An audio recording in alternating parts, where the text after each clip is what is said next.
site of the first Mass in the Philippines, we firmly believe that it was held first in Limasawa. Let me first define what is a Mass. It is the central act of the Roman Catholic Church culminates the sacrament of the Eucharist, the most important and sacred act of worship in the Catholic Church. On the site of the first Mass in the Philippines, lahat siya relevant sa ito kay it gives us understanding that this Mass marked the born on the start of Roman Catholic here in the Philippines. What is Limasawa? Limasawa, a small island of historic importance near the island of Leyte. In this island, the explorer Ferdinand Magellan first made extended contact with the Filipino natives on March 28, 1521, popularly known as the birthplace of the Church in the Philippines. One of our primary sources of the evidences or persons who believe that the first Mass happened in Limasawa was Antonio Pigafetta. Who is Antonio Pigafetta? Born in 1491 in Vicenza, Republic of Venice or known as Italy, studied astronomy, geography, cartography. He was an Italian scholar and explorer from Republic of Venice. He traveled with Portuguese explorer Ferdinand Magellan and his crew on the first voyage around the world. He was one of the 18 men who returned to Spain in 1522. The first documented Mass in the Philippines happened and was held on March 31, 1521, Easter Sunday in the island of Limasawa according to Pigafetta's account. It was Father Pedro de Valderrama who officiated the Mass. On the same Sunday afternoon, Magellan ordered his men to plant a large wooden cross on the top of the hill overlooking the sea. Antonio Pigafetta was the one who recorded the Mass celebrated in the Limasawa. Significance and importance of Antonio Pigafetta accounts titled First Voyage Around the World. Pigafetta became the relevant primary source because he was the eyewitness and his account is the most detailed and only surviving account, and he wrote here all his observation in a journal. So, Antonio Pigafetta is sa mga witness and crew sa barko ni Magellan and siya ang nagsuwat sa first voyage around the world sa iyang journal. Pigafetta's chronicle was one of the most cited documents by historians who wished to study the pre-colonial Philippines. The voyage chronicle of Pigafetta recorded the first Mass in remarkably vivid detail in his day-to-day travel. During the expedition, he served as Magellan's assistant and kept an accurate journal, which later assisted him in translating the Cebuano language. It is the first recorded document concerning the language. In his account, the testimonials regards to the route taken by the expedition from the Pacific to Cebu. According to Philippine map, if ang ruta nila ni Magellan is mag-start sila sa Pacific and maadto sila sa Cebu, which it means that west to southwest, maagya nila ang Limasawa and dili sila moagi sa Butuan. Both Albo and Pigafetta, who are the eyewitnesses, claim that the first Mass happened in the island called Mazava in Albo's account and Mazawa in Pigafetta's account.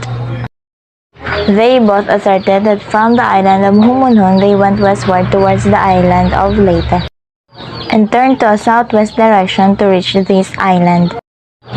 According to Pigafetta, the site of the first Christian Mass held on Philippine soil is an island lying off the southwestern tip of Leyte. Added to this, Father Bernard studied all the Pigafetta's maps, which place in Mazawa off the southern tip of the larger island of Leyte. A check with modern maps will show that this agreed with Limasawa and not Masao or Butuan. Our other primary source is Francisco Albo. Francisco Albo, boatswain and navigator from the island of Rhodes in southern Aegean island. He became pilot of Victoria under the command of Sebastian Elcano. He began keeping his own diary, merely a logbook on the voyage out while they were sailing. He was one of 18 survivors who returned to Sebastian del Elcano on the Victoria after having circumnavigated the world. During the expedition of Antonio Pigafetta, there were 5 boats sailed, and out of 5 boats sailed, ang nag-survive ra is ang ship nga Victoria. So kani nga ship nga Victoria, ang pilot ani is si Francisco Albos. Kani si Francisco Albos is one of 18 survivor out of 237 people. Among many records of the first circumnavigation of the globe preserved in Spain is the logbook kept by the pilot who brought Victoria home under the command of Sebastian Elcano. Based on Alho's logbook, Mazawa lies attitude of 9 and 2/3 degree. The latitude correspond and fit the island of Limasawa, whose southern tip lies at 9 degree and 54 minutes north. Here's the evidence of Vegapeta's map, the two native kings, and the 7 days at Mazawa. Here's the conclusion. In conclusion, we affirm that Limasawa is a site of the first Catholic Mass in the Philippines based on the evidences in Albo's logbook, Pigafetta's account, and Legazpi expedition. In our primary sources are credible, especially Antonio Pigafetta's, because he is the one of the eyewitnesses of Magellan expedition and the one who wrote the first voyage in the Philippines. His account is more firm. It is because it's more complete and supported by evidences including the date, event, and the location. To be added, numerous trials and findings conducted by NHI prove that the most credible and reliable source about the birthplace of Christianity in the Philippines was written in the account of Antonio Pigafettas. This account, reported by principal eyewitnesses of the event that describes the life of early navigators, descriptions of the islands and their peoples, their history and records of the Catholic missions, and showing the political, economic, commercial, and religious condition of the country. It contains two essential points: that the first Mass in the Philippines happened in the Limasawa and not in Butuan. So the first point is the testimony of word and map made by Pigafetta about Mazawa Island, where the first Mass happened. Limasawa is an island lying off the southwestern tip of Leyte, while Butuan is a city located in Caraga region. As described, Butuan is a river settlement and situated near the delta of Agusan River that is not mentioned in the account of the witness. In line with this, Mazawa lies in the latitude of 9 and 2/3 towards Arctic Pole and longitude of 162 degrees from the line of demarcation. The description of the island is deemed fit with the island of Limasawa, an island on the southern tip of Leyte, with coordinates of 9 degrees and 54 degrees north. The fact that there is no mention of the river that describes the Mazawa Island and geographic evidence that showed the first Mass took place in Limasawa. The second point is that confirmatory evidence in the presence of two powerful kings when Magellan visited the island, the king of Mazawa and the king of Butuan. The fact knew that later is a visitor, Mazawa and his territory is on Butuan, which is separate island, so it can be said that Mazawa is not Butuan. Summary: Pigafetta described him as well-educated young man possessing an avid curiosity of the world around him. After getting the approval of the Spanish sovereign, he left Barcelona and went to Seville.